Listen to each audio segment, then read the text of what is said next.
Okay, cell phones off. If any of you have any questions as we move along, just raise your hand. I probably won't see it, but she will. And speak up rather loud because I don't hear very well.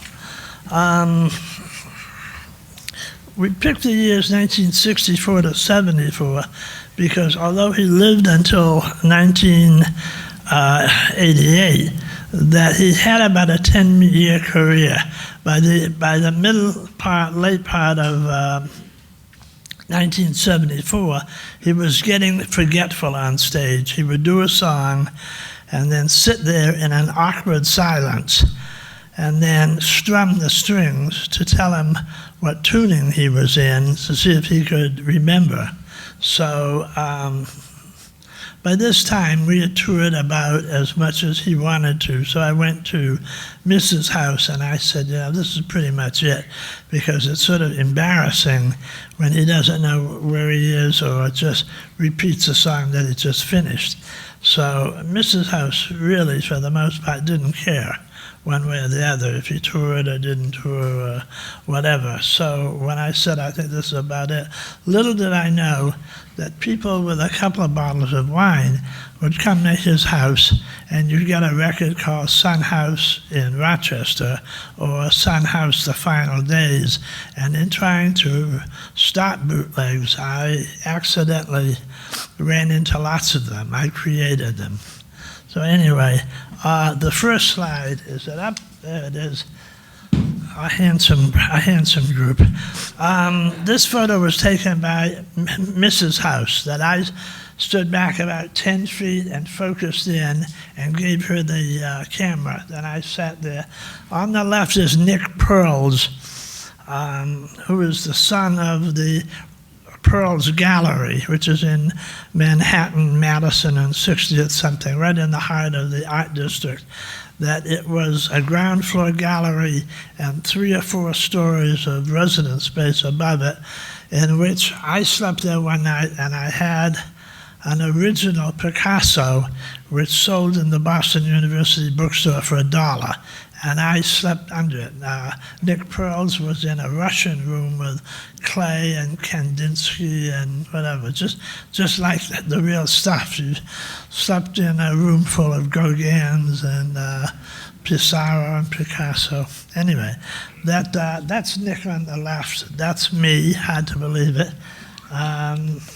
Mr. House and Phil Spiro. Phil Spiro was a computer programmer.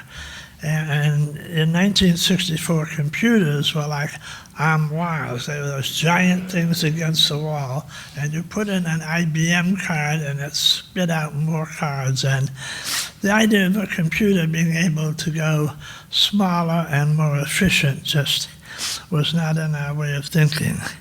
Okay, go to the next one, and this is me again with Mr. House. I changed my look more than he does.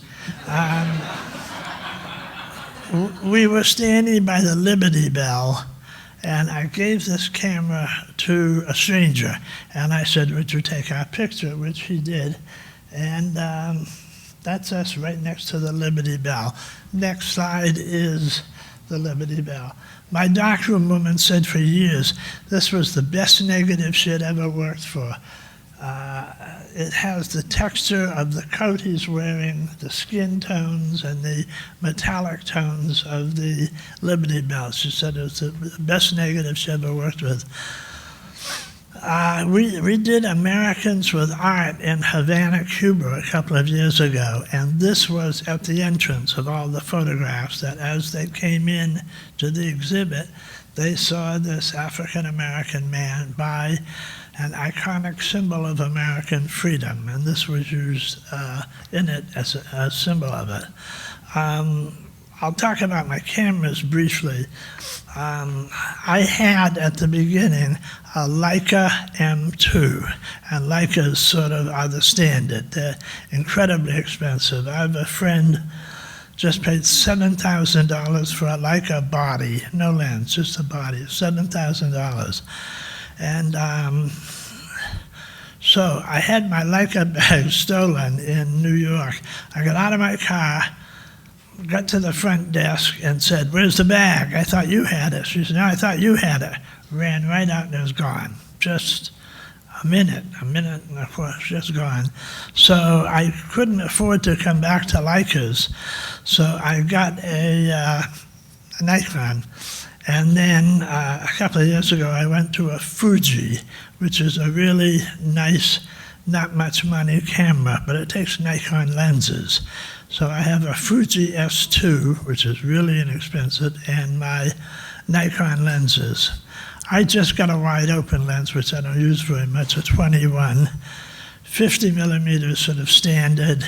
Then I have a 70 to 300 zoom. That means the 70 is fairly average in width, and a 300 zoom is good for taking stage shots from the back of the crowd. So anyway, I don't have expensive equipment, and the idea here is that people think he knows something that I don't know. You really get that a lot. When I go into the photo pit of a festival, and there's a murmur that says, "He's here." And what can I learn from him? And there's nothing. I'm a rather courteous shooter. If you want to get in front of me and shoot, that's okay. If that's the way you want, it's okay. But I believe the photo pit is a real, as much of a democracy as you're going to find. We let people get in. It's really hard on piano players.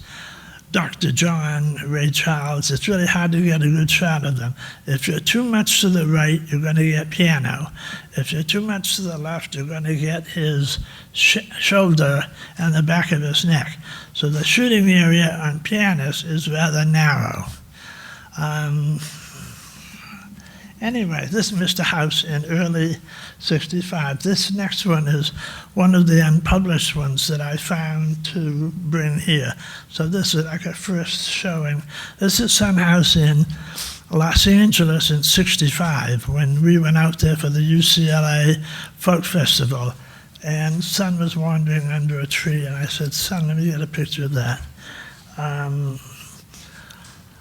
I found him in June, of course, of '64, and we put a little tour together in late '64 of the Midwest. We played colleges the first date he ever played was not Oberlin, Antioch College in Ohio. We played on Friday the 13th of October.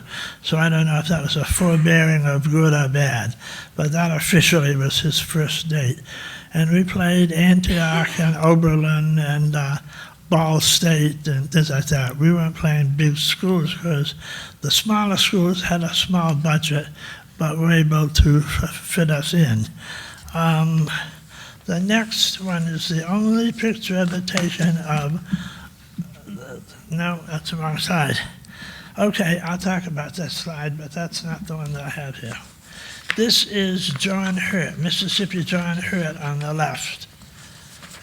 This is Mississippi John Hurt on the left, Son is on the right. As with many musicians from Mississippi, they might have vaguely heard of each other, but had not met until they came to Philadelphia or Newport or things like that.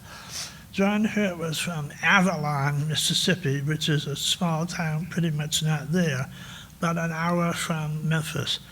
John Hurt recorded, now there's a great, wonderful hotel in Memphis called the Peabody, and it's a stately old mansion of a hotel. But they had a recording studio there in it. And black musicians who couldn't stay in the hotel were brought around to the back because they had a studio in the hotel. That's Mississippi John Hurt. He was probably the sweetest and most gentle that when you're looking up at somebody and you say, boy, I'll bet if he met me, I bet I'd really like him. I bet he'd like me too. Really, I think that, I'd really have a lot in common with him. And it's true, not with a lot of people, because there's a lot of deceiving bastards out there. But John was like that, and the other ones like that was BB.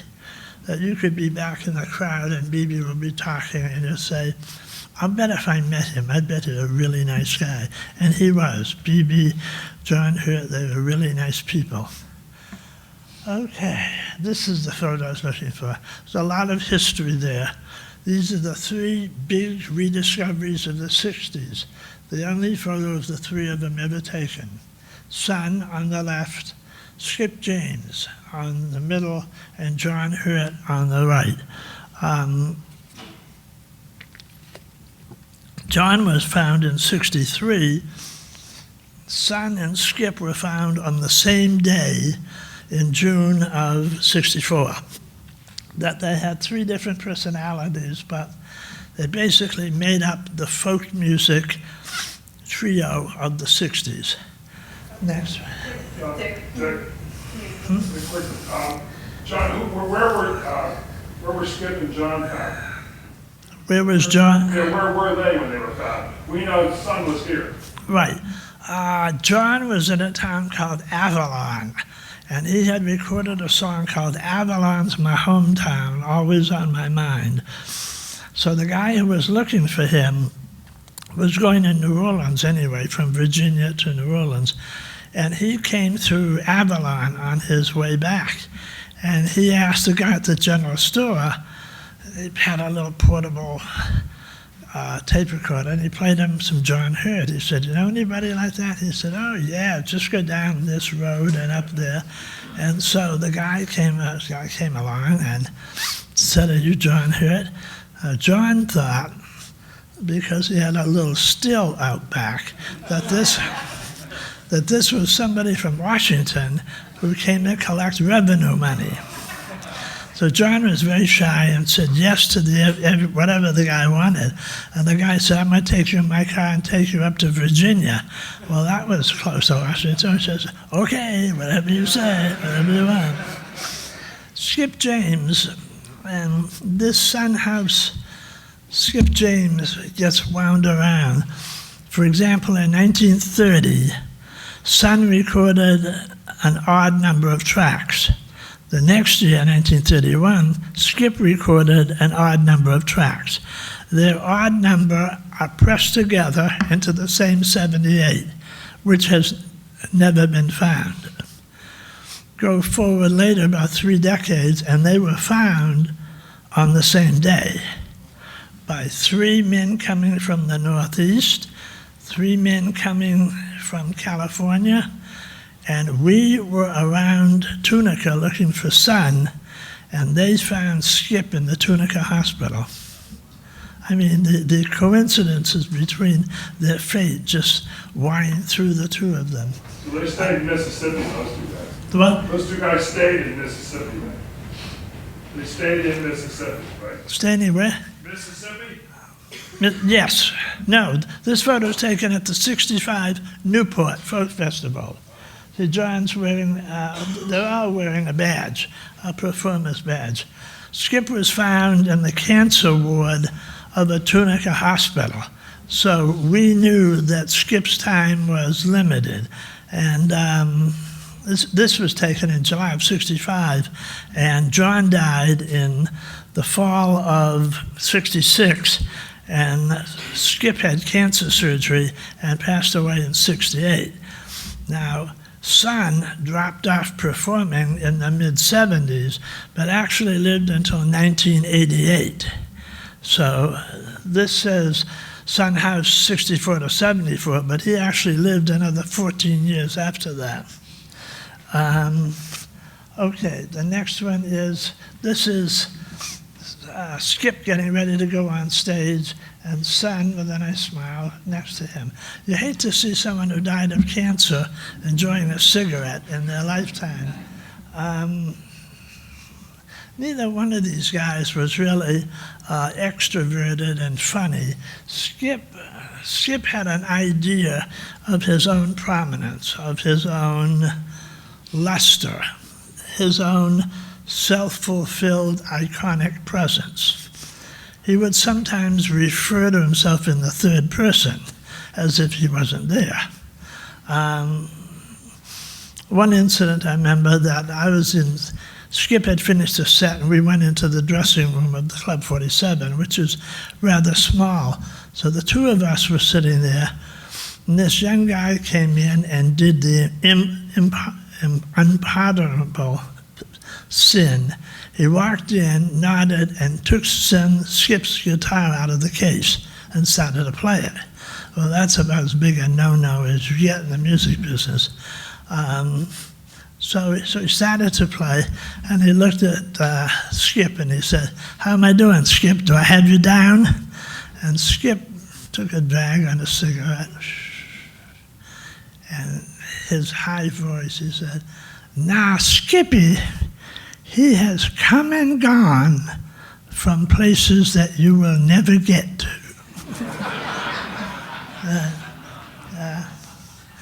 Right. In other words, he didn't need a cheerleader at fans. He did nicely. Okay, let's go to the next one. This is the first photo I took in the blues world.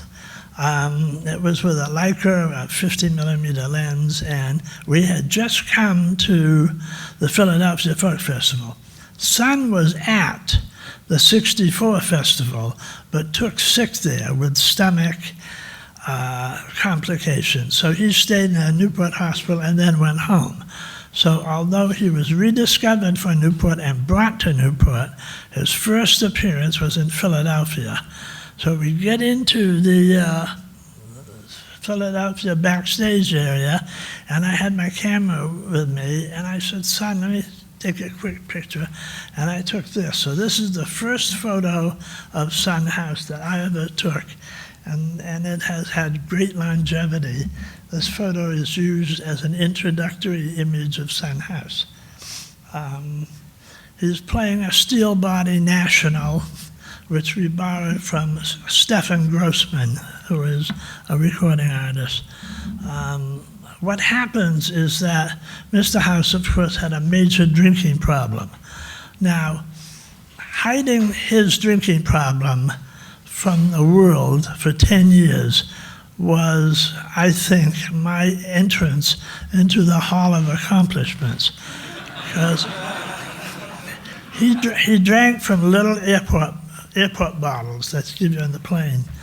I would prime up a couple of them, and about 15 or 20 minutes before he was going to play, I gave him one. Now, he would just shoot it down, give me back the empty bottle. And then just before he went on stage, he would say, "I need to get primed up. I need my primer." So that was the bottle that he went on stage with. Mr. House's drinking problem was acute to the degree that he couldn't hold a bottle of liquor without finishing it. That's it. You give him a pint, it's finished. You give him more, it's finished. You give him less, it's finished. He was a true alcoholic. And in getting a career out of a confirmed, resolute alcoholic was perhaps my biggest accomplishment. That it was nothing about Carnegie Hall or playing in Europe. It was that I fooled the public for 10 years. In other words, there were very, very few mistakes made, but it means that your life is devoted to being vigilant. I couldn't say, "See you later, son, I'll pick you up just before the set," because everybody had a bottle in the dressing room. But they had the ability to measure their own liquor as to what they wanted. Son would simply empty the bottle. So he had to be monitored every minute of every hour, and that was really tough. Okay, now here we have, this is the wolf, the howling wolf, who's from eastern Mississippi, and Son was from western Mississippi. But they did go to the same places to entertain all through, let's say, the 30s.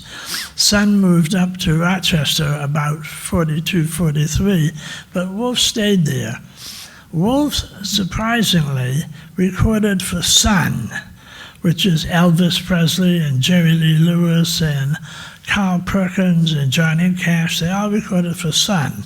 And the Howling Wolf sessions on Sun are just primal stuff. It's a young, physically strapping Howling Wolf playing at his best. You should really look for the Sun sessions. James Cotton, who's still alive, as a young man, recorded for Sun. They didn't reissue a lot of black titles, but the artists are really very, very good. So, June 1958, June of 1958, we were in Los Angeles for the UCLA Festival, and we heard that Sun was going to be on Shindig. What happened was that Shindig wanted the Rolling Stones, who were going to be in Los Angeles. And the Rolling Stones said, "We'll do it if you get Howling Wolf." So they figure, another Animal Act, bring 'em on. Nobody knew what a Howling Wolf was. They wanted, okay, go find somebody who has the Howling Wolf. So we came in to the rehearsal stage. This is the rehearsal stage, and that's the audience. There was a back door in the stage, and Sun and I came through the back door, and as we walked across the stage, I saw Wolf sitting alone, and the Stones were together a couple of rows farther back. So Wolf saw Sun, and as I described, it was like an elephant coming out of a phone booth. That he was a big man, and he came up out of that, man, he was just huge. And Sun looked at him and whispered to me, "Man, he sure has got his growth." So Wolf just wrapped Sun in his arms, and they sat down, and I took this picture, Wolf being hugely proud of being reunited with Sun. Now the Stones were behind me. So one of the Stones came up to me and said, "Who's the old man that Wolf is so excited to see?" I said, "That's Son House." He went, "The one who knew Charlie Patton, the one who knew Robert Johnson." I said, "Yeah." So then he went back and told the others. Now I always say, which was the Rolling Stone that came forward to speak to me about Sun? April of '65. Brian Jones. It was Brian Jones. He had the big blues record collection that the Stones initially formed around. So Bill Wyman, Stones' bass player, had kept a journal, I think, every day of his life, and presumably still does. And in his entry, he spoke about seeing Wolf, and they were all terrorized. Wolf would do that. He was a soft-spoken, lovely man, a wonderful husband, and a wonderful father. But when it came time to flick that switch, he was on, and he was mean. And so they said, "Who was it?" Brian said, "It's Son House. Oh, preaching blues, everything, and Robert Johnson and Lomax." So they were astounded, but they wouldn't approach him. They never did approach him. Okay, so the next. There's not a lot of color Howling Wolf shots from the 60s. I'm kind of proud of this. This is 1965 in Newport. And one of the images of Wolf is that at 1965, when it came time for him to come on, his band, led by the great Hubert Sumlin, was just vamping on a chord. They were playing that, and Wolf finally appeared out of backstage left with a broom. And he came across the stage with his broom. It took 4 or 5 minutes, sweeping. What madness is this? Sweeping. And finally, he came up to the microphone, and he dropped the broom, and he said, "I'm going to get up in the morning. I believe I'll dust my broom." He's really a very nice man. His wife's name is Lily Burnett. Dick, there's a question over here. Did you also represent Howlin' Wolf? No, I represented sort of an interesting thing. I was representing the older bluesmen. I always knew I'd go back to being a sports writer. That was not in question. I loved being a sports writer. I was good at it. I had my choice of several jobs. USA Today was just getting a start, and I thought of having a daily national newspaper. And so I had success as a sports writer, which was something I really loved. But John Hurt died in '66, and Skip was sick. The cancer had come out of remission, and there was no future in just working with people in their 70s. And so Bob Kester of Delmark, we were talking, and he said, your artists are going to die on you. And I said, the worst thing that can happen is I'm a sports writer again, and it's something I look forward to. He said, there's a whole level of bluesmen born around 1934, 35, 36, a whole bunch of them. And I just finished an album with Junior Wells called Hoodoo Man, which is a wonderful album. I said, I need somebody who's honest, self-sufficient, motivated, and can really do well for me out there. Doesn't need a lot of babysitting. He said, I think Junior Wells is the one. So I took Junior in '66, followed with Buddy Guy, who was playing guitar behind him the next year. The next year was Luther Allison.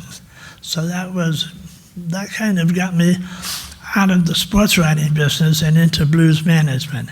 That with Junior or Buddy, I never had a written contract. That it was the old adage, which Junior said, you make $1 for me, I make $1 for you. And we shook hands on that, and I never had paper with any of them. Wolf and Muddy had this yin-yang pulling relationship on the Chicago South Side and West Side. The Chicago West Side was pretty hard beaten. It was a lot rougher than the South Side. Magic Sam was from the West Side. Otis Rush was from the South Side. Buddy was from the South Side. Junior Wells was from the West Side. Wolf, West Side. It was rougher, tougher. It was a tougher, harder edge to play. Magic Sam has an album on Delmark called West Side Soul, which is a wonderful, wonderful album. I regard that as a basic staple if you're going to put a record album collection together. Wolf in his last years had kidney dialysis. Now, he had been enlisted in mid-1945. As the war ended, Wolf got a draft call. Wolf reported for duty and was told it looked like the war was over, go home and we'll call you.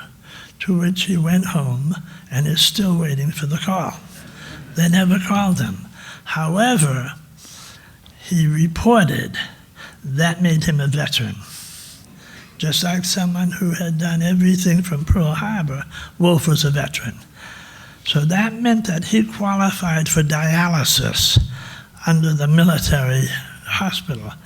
But now to book him in those days of no computers, he had to play in a town/city that had a VA hospital, that had a dialysis unit, that had an availability on the day he was going to be in that town. Now, to do that without computers is just really, really miraculous, but they managed to do it. So Wolf would do about 6 hours of dialysis from late morning to late afternoon, and he was bandaged from wrist up above the elbow, the dialysis bandage that he would wear. And so Wolf would go to the show, and he would sit in a chair for the first song or two, and then he was electrified by his own energy. As the music got good and it was punching and harder, and it was the real grit of West Side music, he would stand up and flip the chair away and come to the front of the, right. He would come to the front, you know, I'm evil, and something like that. And the people were just, they were forcing him into a higher level. And the fact that he had 6 hours of having his blood washed with nothing. The bandages came away, and he leaned over the front of the stage, you know, boy, hoy, hoy, I'm the boy. I got 300 pounds of muscle and joy. And so that people began to say, you know, Wolf's hooked on smack, you know. No, it's so funny, because he had that coming out ahead of him. Did you see Wolf? There's all bandage on the left side. That's mainline shit, boy. He's really got a habit going. And you couldn't say anything. No, it's his dialysis feed. So Wolf died at home after having a career weakened and cut short by this. Muddy, on the other hand, had been rediscovered by the Stones. And he was flown to London for the London session, which is in people's minds, like Keith Richards or Eric Clapton, of you're not going to get this subservient guy making music with you. You're going to treat him like the icon he is and make music with him. Clapton recalls that he couldn't get Wolf to play a certain chord, and he came around back behind him and leaned over his shoulder. And he grabbed the guitar neck and he says, no, this is what I want. And he showed him, and Wolf just straightened up and said, don't be telling me how to play my shit. I know how to play my shit. And I talked about it with Eric, and it was over 40 years later, and he was still terrorized by the vision.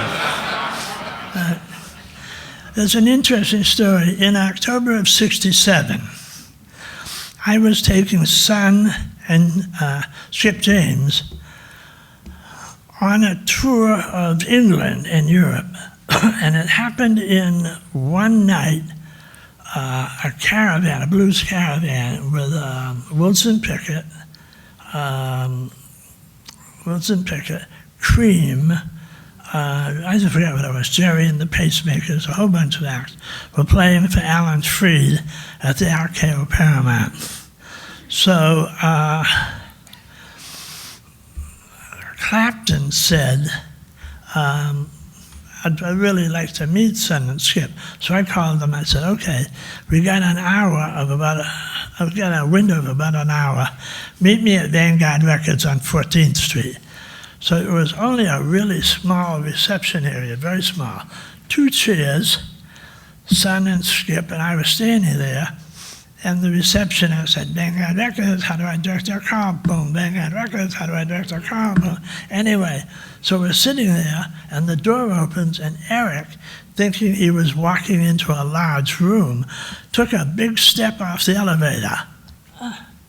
And he was knee to knee with Skip James. And he looked down, startled. And I stood up, I said, Eric, this is Skip James. Skip, my friend Eric's son. This is Eric's great son house, whatever. So somebody had brought a guitar. We had a wooden guitar. And so they got talking about playing a song. And I said to Eric, I said, you know, Skip's in a band that has done one of your songs. He does I'm So Glad, which Freem recorded. And so Eric said, would you like to play it? And Skip took it and he hammered a version of I'm so glad, so glad, so glad, and he ended it with a flourish. And then speaking of himself in the third person, as he would, he said, Now Skippy, he has played a composition for his new English friend. And Skippy hopes that his new friend will induce happiness from Skippy by playing a composition for him. And he handed the guitar to Eric, and Eric said, "Oh, no. So he gave the guitar back to Skip. Now we fast forward 43 years to 2010, my wife and I went in to see Eric. So we went backstage with Eric, and I said, "Do you remember 43 years ago, when you went to see Son and Skip at Vanguard Records?" He said, "Bloody, do I remember it? Ah, you told them that I had recorded I'm So Glad. And he played it for me, and he wanted to give me the guitar." It was 43 years, and it was just a riveting memory when Skip had played I'm So Glad for him and wanted him to play guitar. Okay, this is, of course, the quintessential, probably the most widely known bluesman, or the most successful bluesman. This is Muddy Waters, born in Shockey County, way in the southwest corner of Mississippi, grew up in Coahoma County, which is Clarksdale. He moved up. Now, the reason Muddy is different, there are many ways Muddy is different. Most bluesmen moved north when they were 10, 12, 14 years old. Muddy was 27. Muddy was a successful bootlegger at 27. And he played music at the Jukes. It's about that time that he met Son House in the mid to late 30s. And Son was always the direct influence on Muddy. Years later, Muddy was playing a show and Son was opening the show. And Son came in, I was carrying the guitar, and Son had this loping walk, moving slow like this, just like your basic Negro in American movies. He came shuffling along, whatever. So a couple of Muddy's sidemen were poking and laughing. Look at him. And Muddy, who was a hands-off, quiet guy, leaped at him and turned him around and said, "Don't you mock that man. Don't you ever mock that man. When I was a boy growing up, that man was king. You hear me? That man was king." And the dressing room was just stunned. Muddy said, "If it weren't for that man, you wouldn't have a job, because I wouldn't be here. That man is king to me." Anyway, through having piano players and harmonica players go through his bands in the 60s, 70s, and 80s, Muddy basically worked with the cream of the best from Chicago, and they all wanted to work with him. It's kind of muddled in a way between what songs Muddy wrote and recorded, and what songs Willie Dixon wrote for him. And Willie was writing songs for Howlin' Wolf. So it gets a little confusing as to what Muddy standards you may feel he wrote, but he didn't. Willie Dixon wrote them. But Muddy's expertise, Muddy's influence on blues can really not be measured, because he was an incredible performer right to the end. His last tours, he was opening acts for Clapton with champagne in his dressing room or whatever. There was a time that Barney Wright, who I managed, was going to play dates in Bellingham, Washington, Seattle, Eugene, Oregon, Corvallis. There were 4 or 5 dates up there. And Muddy had a hold on some club nights, and we were going to come through at the same time. Barney was. So I said, "Look, we're going to hurt him. Any place that we're playing, we're going to suck tickets out of his club date. He's not going to hurt you, but you're going to hurt him. And the cities line up that he's going to be playing to small audiences every night because you took the dollars out of the market. She said, I don't want to follow Muddy Waters. He's my God. I don't ever want to have to follow him. I said, okay, look at it this way. First of all, Muddy didn't give a shit. Muddy's going to play there anyway. If he gets your sound and your lights and your roadies, if he's only going to do one 35-minute set, he's going to go to his A-list. He's going to go to his A-list of songs, play 35 minutes, get an encore, and he's got champagne in the dressing room. The only thing stopping it is because of you, and you feel that, perhaps correctly, that you shouldn't follow Muddy. But this all lines up the way Muddy wins. It's a win-win situation. Let Muddy open for you. We control the money. We did, headliner and opening act. We'll pay Muddy whatever he wants. He gets more money for playing less. Who can argue with that? So she finally agreed to it. But even years later, she still felt badly about that. Anyway, that Muddy was a real gentleman, but when somebody got him hot, like they had insulted Son House, Muddy would come to the defense immediately. Okay. Anybody know the guy on the left? John Fahey. John Fahey, who was as true and eccentric as you would ever want to not meet. He was right. One of his songs was called "Dancing Tonight on the Pennsylvania-Texas Line." Right. He was living in Los Angeles, and when Sun came out for the UCLA Folk Festival that I arranged this meeting, Fahey was an incredible instrumentalist, just brilliant. And that he had a record label called, I blanked on it. It's a suburb of Baltimore. It's a suburb of Baltimore. Tacoma. There's this town called Tacoma Park. So he made a lot of albums for his own label. Okay, next. The Lady Enters. I know this is 1966 because Mrs. House came to Newport. This is my only photograph of Mrs. House, and with the way she's standing and singing, she's doing gospel. You bet. This is a woman that loves the Lord and will come on stage and tell you.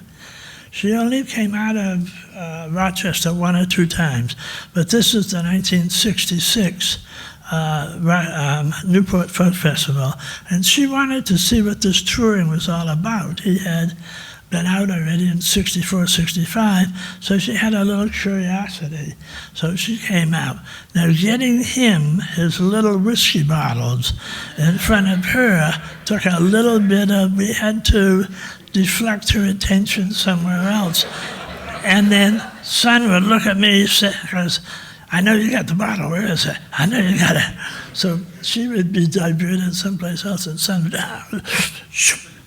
right? Anyway, so she was a really lovely lady.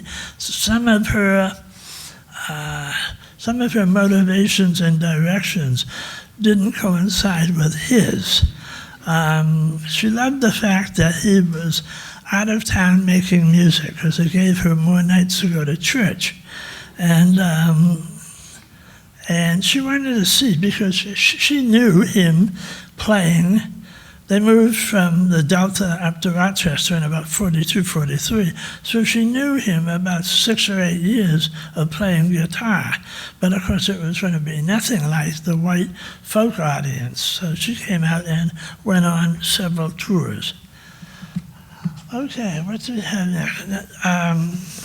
This is a shot that plays well on a big screen. It's Son. His eyes have rolled back. The eyes have rolled back. And he's looking straight up, and he is totally into this performance of he would bring his slide up the guitar and then roll his eyes back, and he went somewhere. He went to 1928 or 1933. He went to Walls, he went to Lula, he went to Clarksdale. He just sent himself somewhere. And he would do a song that varied in length up to what he wanted. It could be 6 minutes, 10 minutes, 12 minutes, whatever. And then when the song was finished, he would like collapse and roll back in the chair and take out a handkerchief. And he gradually came back to you. He came back to wherever we were in 1960 something, whatever. That it was like a self-hypnosis, that he simply went back and played his music. And he was awesome because his eyes went back and he was just pounding away. He just transported himself. What is this? This is another version. This is a club in Newport Beach called Blues Beat. All right, now this is Son playing in Central Park, New York. The promoter, Ron Dulcimer, is still promoting. And he said, we're going to get a show so you can get paid, which was, we're going to get a show so I can get paid. So my roadie was Bruce Berg. Ron handed him umbrellas and said, it's showtime. So he covered Son in the rain, and years later he looked at the picture, and I said, what a bastard you were to make that man play in the rain. Which he looked at it and said, I gave him a rubber mat, he was safe. which of course he was not. But this is the Woolman Rink in Central Park. Next. Now, Son was a great a cappella singer. That means without instruments. After he had played his show on guitar, I reached up and took the guitar from him, and then he stood and ended the night either with This Little Light of Mine or Grinning in Your Face. And it was our way of saying, this is the end, this is over. We take a gospel song to the Lord, and we ask you to conclude the evening like this. But you can't be a gospel singer with a thin, reedy voice. Son's voice was really commanding. And sometimes a lot of people thought, without the guitar, he's better, because he has nothing obstructing him in the music. He was a great gospel singer. He had a deep, ringing, potent voice. Okay, now look, his eyes are up. His eyes are not looking at you, not looking forward. His eyes have rolled up in his head. Not a lot of color of him. See, now he's gone somewhere else. He's not in front of you. If you stood in front of him and waved, you're not going to see it. He was transporting himself somewhere else, and he was attacking that guitar. This is really Delta blues at its most primal definition. Okay, next. Okay, the last two shots are from his last performance. This was in Toronto, Ireland, and it was a performance I probably would have canceled, but the money was good and we were going to be in the area anyway. So this is him in his last performance at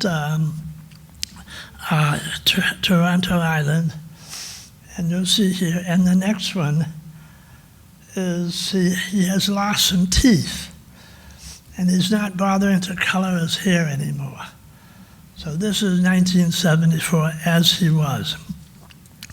They had some paperwork that said he was born in 1902, which would have made him 72 here in this 1974 photo. But he made references in performances that he was born earlier, I mean a lot earlier, that he was born in the 1880s, so that he probably was about 100 years old when he died, which is certainly a testimonial to Boone's Farm and whatever. I mean,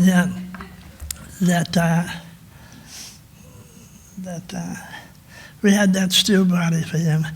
I just want to say that Sun House on the way out was better than anything that's out there now.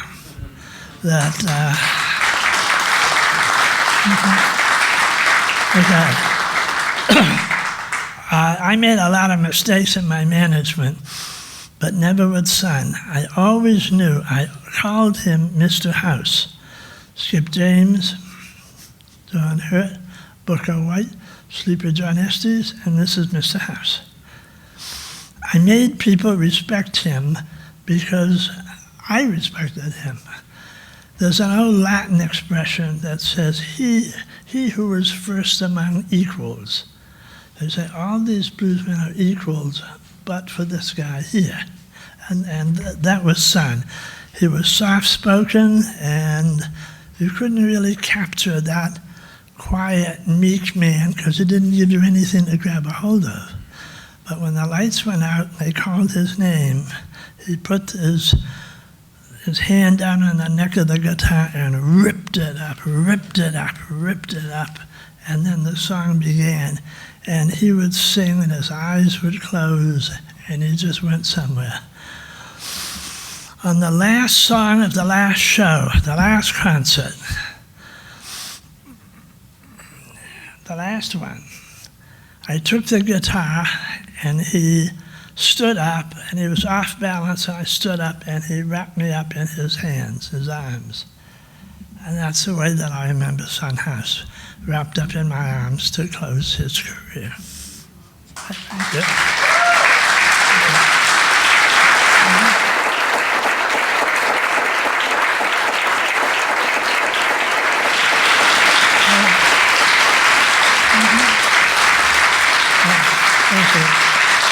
I think we have time for maybe one or two questions real quick. Any questions? Dick, do you have any of these photos or all these photos assembled in any sort of a book? I would love to have a book of these photos. And secondly, for those who might be interested, do you also sell prints? I heard the first. So the first question is, are the photos in a book? Yes. They are in a book. And what is the name of the book that they could purchase? Right.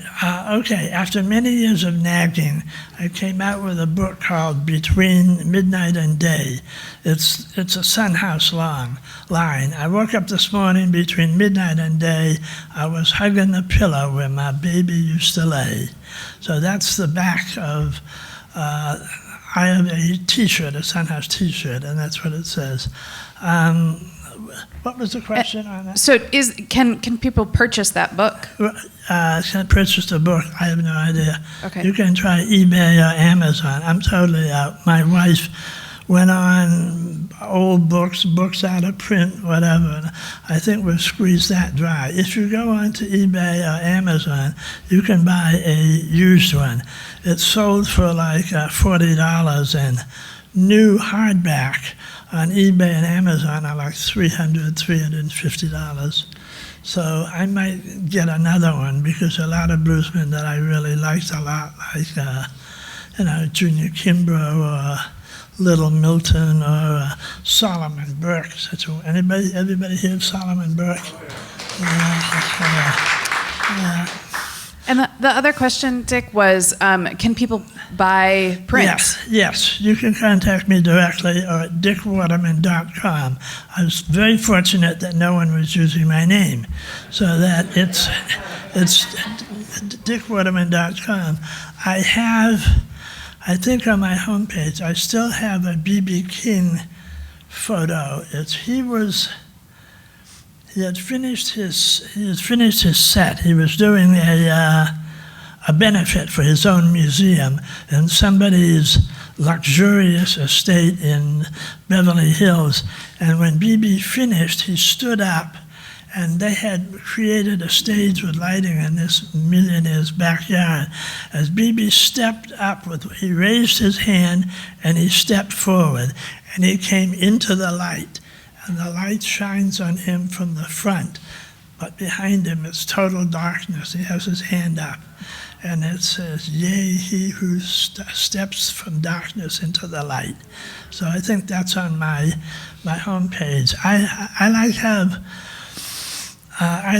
always have to push the matter that I have so much folk. I have so much early Dylan and Phil Oakes and Joan Baez, and then I have a lot of Cajun and Zydeco and Old Timey and Mother Maybelle Carter or whatever. I mean, that my blues photographs are just a small portion of what I've shot, and the Sun House is only a small portion of that.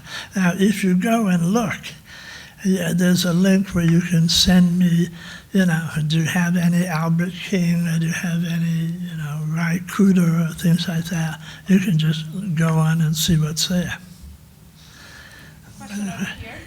Thanks, Dick. You mentioned his encounters with Eric Clapton. Every time I go on YouTube for Skip James or Sun House, Mike Bloomfield comes up. There's a moment at the Newport Festival in '65 where Bloomfield is talking about himself as a guy. He says, "I could play the blues, but when it comes to Sun House, forget it." I wonder if you know about that episode, or if Sun House was there with Mike Bloomfield when that was being filmed at Newport. Was Sun House there when what was happening? So the question is, were you there when Mike Bloomfield was being interviewed about Sun House in Newport? I was with him when most of the filming was done. There was one film that they bootlegged on me that I sent back to where he was staying at Newport. And Alan Lomax, no hero, please, no hero. Alan Lomax gathered up all the bluesmen and took them off to a place like a faux juke joint, with Son, Reverend Rabbit Wilkins, Wolf, Booker White, Skip, I remember, there were 5 or 6 of them. And he just opened bottles and left bottles out. And of course, you do that with Son, he's going to get very drunk very fast. And so Son got very drunk. And Wolf, who really loved him, was just chiding him. And Wolf was saying to Son, "You got the liquor talking. You making up, you messing up. You got too much liquor, man. You can't hold your liquor." And of course, for me, I saw parts of it once and that's it. I never went back. That, was he embarrassing himself? Sure, yeah, he was, too bad. And it just happened, and there wasn't any way that I could make it any different. He reacted well on film. He filmed well because he didn't know about it. Once he hit that first chord and rolled his eyes back, he was just totally oblivious to film and whatever. So, there's a question right here. Dick, thank you. This week is something once in a lifetime. Thank you for that. And I was wondering if Sun House ever played the old Pithod on Clarissa Street. Right. I sort of miss Fenton. I photographed him a couple of times. Age-wise, he's after Muddy and Wolf and before Buddy and Junior. So he slides in there and is very often ignored. Did a wonderful song called Somebody Loaned Me a Dime. And I think Boz Scaggs plays on the hit. And I don't think he ever got the recognition that he earned. I'm a fan, but, and did what I could, but he never had a really successful career. Do you know if Sun in Rochester played at a club called the Old Pithod? Is that what you said? Pithod on Clarissa Street in Rochester. Do you know about that? If he played there? Who did? Sun. Do you know if Sun played at that club on Clarissa? No, I don't know. Okay, great. Also, I think that we are just about out of time, but I want to thank Mr. Waterman so much for sharing these stories with us. It's amazing.